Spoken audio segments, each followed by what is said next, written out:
قبر ہے. سیدنا حضرت عثمان غنی رضی اللہ تعالیٰ عنہ جب کسی قبر کے پاس سے گزرتے تھے تو اس قدر روتے تھے کہ آپ کی داڑھی مبارک تر ہو جایا کرتی تھی، پوری داڑھی بھیگ جاتی تھی آنسوؤں سے. کسی نے پوچھا کہ حضرت آپ جنت اور جہنم کے تصویروں سے اتنا نہیں روتے ہیں جتنا آپ قبر سے روتے ہیں، قبر کو دیکھ کر روتے ہیں. کہنے لگے بھیا جنت اور جہنم کا معاملہ تو بہت بعد کی بات ہے، وہ تو بہت بعد کی بات ہے. سب سے پہلا مرنے کے بعد جو سب سے پہلا کچیٹا ہوگا، جو سب سے پہلی ہماری منزل ہوگی وہ قبر ہے. مرنے کے بعد انسان کو سب سے پہلے کیا کیا جاتا ہے؟ قبر ہی میں تو رکھا جاتا ہے، یا ڈائریکٹ اس کو جنت میں پہنچا دیا جاتا ہے، پھر وہاں سے اس کو سوال و جواب اور سب کچھ ہوگا. سب سے پہلے قبر ہی میں تو رکھا جاتا ہے. تو حضرت عثمان غنی رضی اللہ تعالیٰ عنہ قبر کو دیکھ کے بہت روتے تھے. پوچھے جانے پر آپ نے فرمایا کہ جنت اور جہنم کا معاملہ تو بعد کی بات ہے، سب سے پہلے قبر سے نپٹو.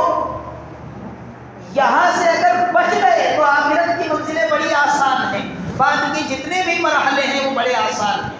اور اگر یہاں پھنس گئے، قبر میں اگر پھنس گئے تو اس کے بعد کے جو مرحلے ہیں وہ اور زیادہ کٹھن ہیں، اور زیادہ کٹھن ہے.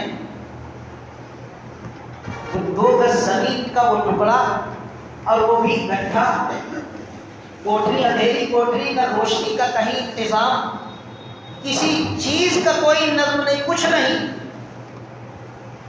اور وہاں بھی بھیانک شکل والے فرشتوں کا سامنا.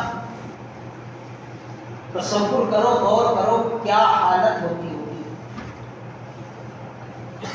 اور پھر وہاں وہ سوال و جواب کریں گے جہاں بھاگنے کا بھی کوئی راستہ نہیں. بھیانک شکل والے فرشتے آ جائیں گے، منکر نکیر اٹھائیں گے. بھائی اٹھیے سے دیتا، آپ اٹھیے، اب آ گیا ہے آپ کے امتحان کا وقت. جو کچھ دنیا میں سیکھ کر کے آئے ہو، کیا سیکھ کے آئے ہو بتاؤ؟ کیا سیکھ کر کے آئے ہو؟ آج اس کا امتحان ہے. بچہ اسکول میں پڑھتا ہے، سال بھر پڑھتا ہے، سال میں اس کا سالانہ ایگزام ہوتا ہے، سالانہ امتحان ہوتا ہے. اب اس سے جب رزلٹ نکلتا ہے تب پتہ چلتا ہے کہ بچے نے سال بھر محنت کی ہے یا مٹر گشتی کی ہے، ٹہلتا رہا، کھیلتا رہا. تو دنیا کی جو زندگی دی گئی، آخرت میں پتہ چلے گا کہ ہم نے نیکیاں کمائی ہیں یا برائیاں کمائی ہیں.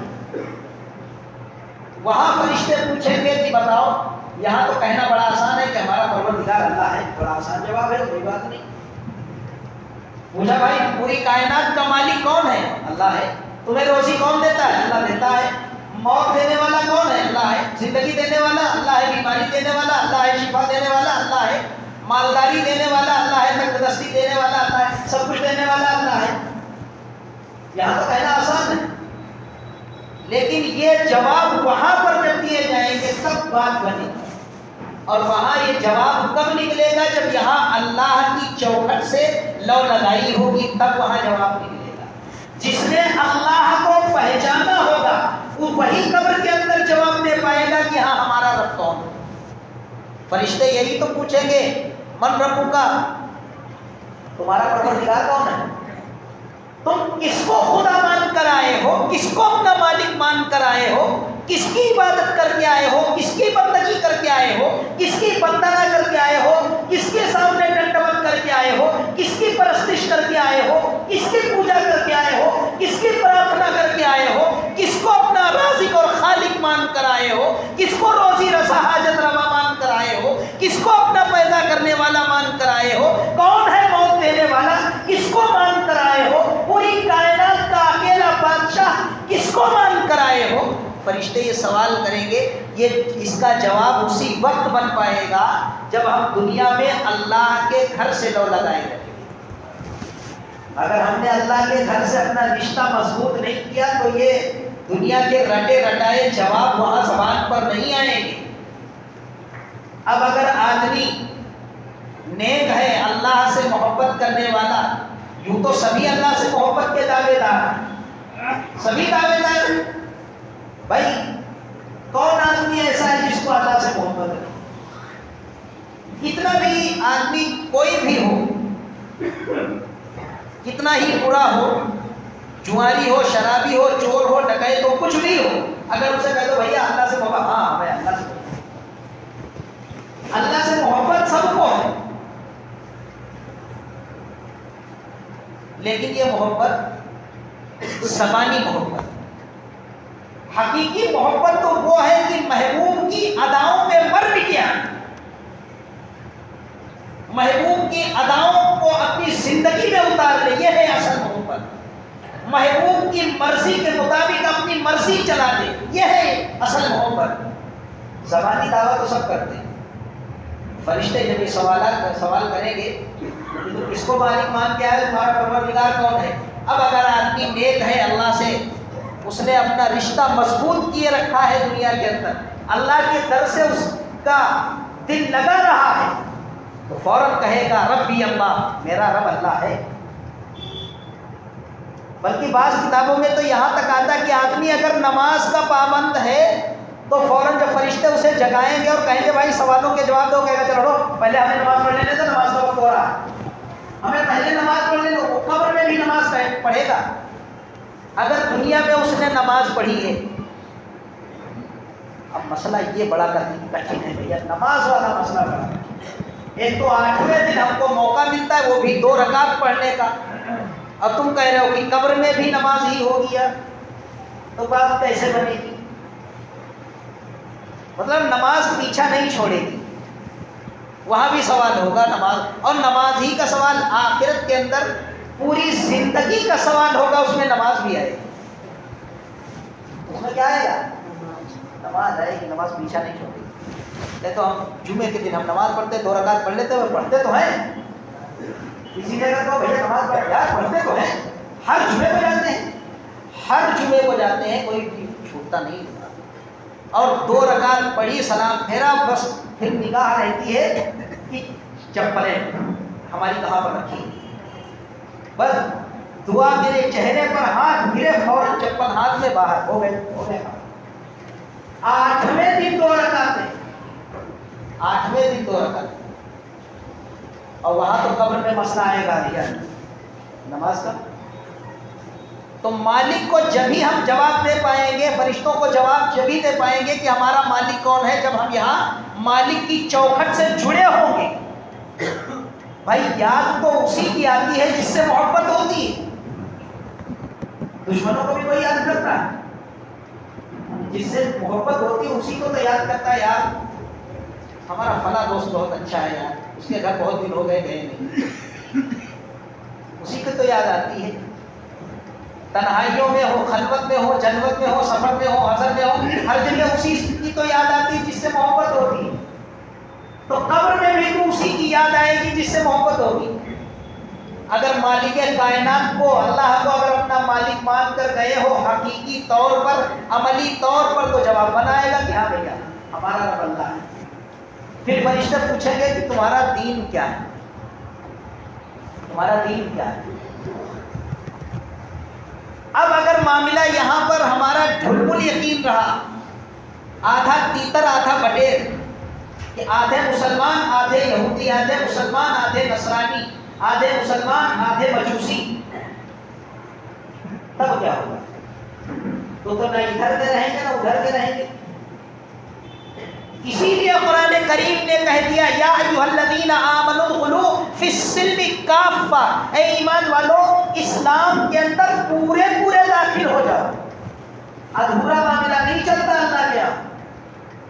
اللہ کے یہاں آدھا تیتر آدھا بٹیر نہیں، ادخلوا فی السلم، اسلام میں داخل ہو جاؤ۔ کیسے؟ کافہ، مکمل طور پر، تمہارے رفتار گفتار سے، تمہارے اخلاق اور کردار سے پتہ چلنا چاہیے کہ تم مسلمان ہو، تمہارے معاملات سے، تمہارے تعلقات سے یہ پتہ چلنا چاہیے کہ تم مسلمان ہو۔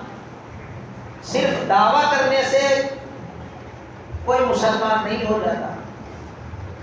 ہم مسلمان ہیں اور مسلمانوں والے کام ہمارے کوئی نہ ہو، کام چل جائے گا۔ تو وہاں یہ پوچھا جائے گا کہ تمہارا دین کیا ہے. تو اگر واقعی ہم نے دین اسلام کے احکامات پر عمل کیا ہوگا فوراً فرشتوں کو جواب دے دیں گے کہ ہمارا دین اسلام ہے. پھر اللہ کے نبی علیہ السلام کا چہرے انور دکھایا جائے گا, دیدار نصیب ہوگا قبر کے اندر پیغمبر صلی اللہ علیہ وسلم کا, اور کہا جائے گا ما تقول بهذا الرجل, ان شخص کے بارے میں تم کیا کہتے ہو, یہ جو نورانی چہرہ تمہیں دکھایا جا رہا ہے اس کے بارے میں تمہارا کیا خیال ہے, تم کیا کہتے ہو. اب اگر آدمی ہمارے آقا پیغمبر صلی اللہ علیہ وسلم کے لائے ہوئے طریقے پر, آپ کی سنتوں پر عمل کرنے والا ہوگا, پیغمبر سے اس نے سچی محبت کی ہوگی, تو فوراً کہہ دے گا کہ آئیے تو میرے نبی صلی اللہ علیہ وسلم, اپنے نبی صلی اللہ علیہ وسلم کو بتا دے گا, جواب دے دے گا. اور اگر معاملہ ڈھلمل یقین والا ہوگا, نہ نماز سے مطلب, نہ روزے سے مطلب, نہ دین دنیا سے کسی مطلب نہیں ہے, اب جب فرشتے پوچھیں گے کہ بھیا تمہارا رب کون ہے, تو کہے گا کھوپڑی کو جلائے گا, کیا ہے, تو کہے گا ہمیں پتا نہیں ہے, ہم نہیں جانتے, ہم تو سنتے تھے لوگوں سے جو سب کہتے تھے وہی ہم کہتے تھے. وہ سب کی لا دے گا, سب کا نام لگائے گا, اپنے ساتھ وہ سب کو ڈبونے کی کوشش کرے گا کہ جو سب کہتے تھے وہی ہم کہتے تھے. کیا کہتے تھے یہ پتا نہیں کیا کہتے تھے. اس لیے قبر کی تیاری کے لیے یہ دنیا کی جو زندگی دی گئی ہے اس کو غنیمت سمجھو. ایک ایک لمحہ, ایک ایک منٹ, ایک ایک سیکنڈ ہمارا قیمتی ہے.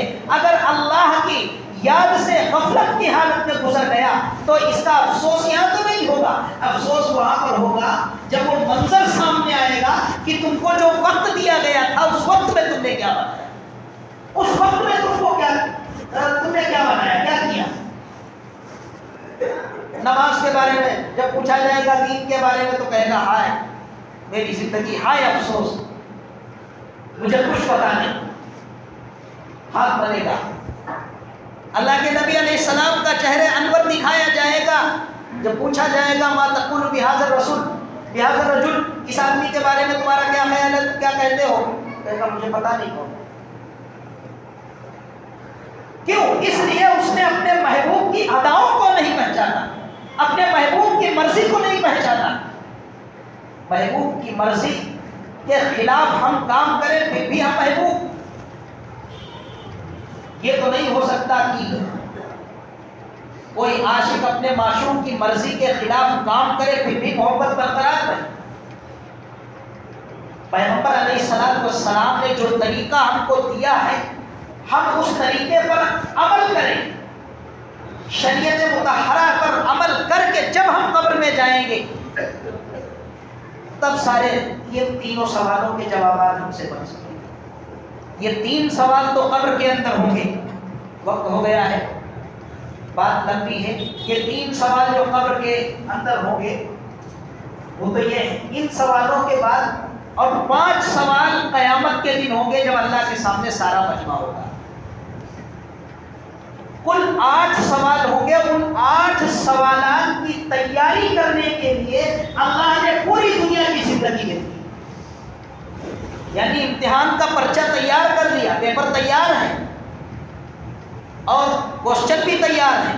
اللہ تعالیٰ نے پرچہ آؤٹ کر دیا, یعنی سارے کوشچن بتا دیے کہ دیکھو تمہارے امتحان میں یہ کوشچن آئیں گے, ان کے آنسر تیار کر لو, یہ تمہارے سوالات آئیں گے, ان کے جوابات تیار کر لو.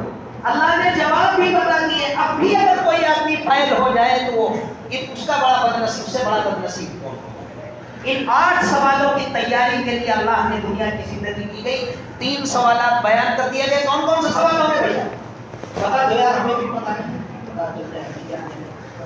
ارے کوئی لوگ بول دو, تمہارا رب کون ہے, تمہارا دین کیا, ارے بول دو تمہارا رب کون ہے. یہ پہلا سوال کہ رب کون ہے, اللہ. دین کیا ہے, دین اسلام. اور تمہارے نبی کون ہے.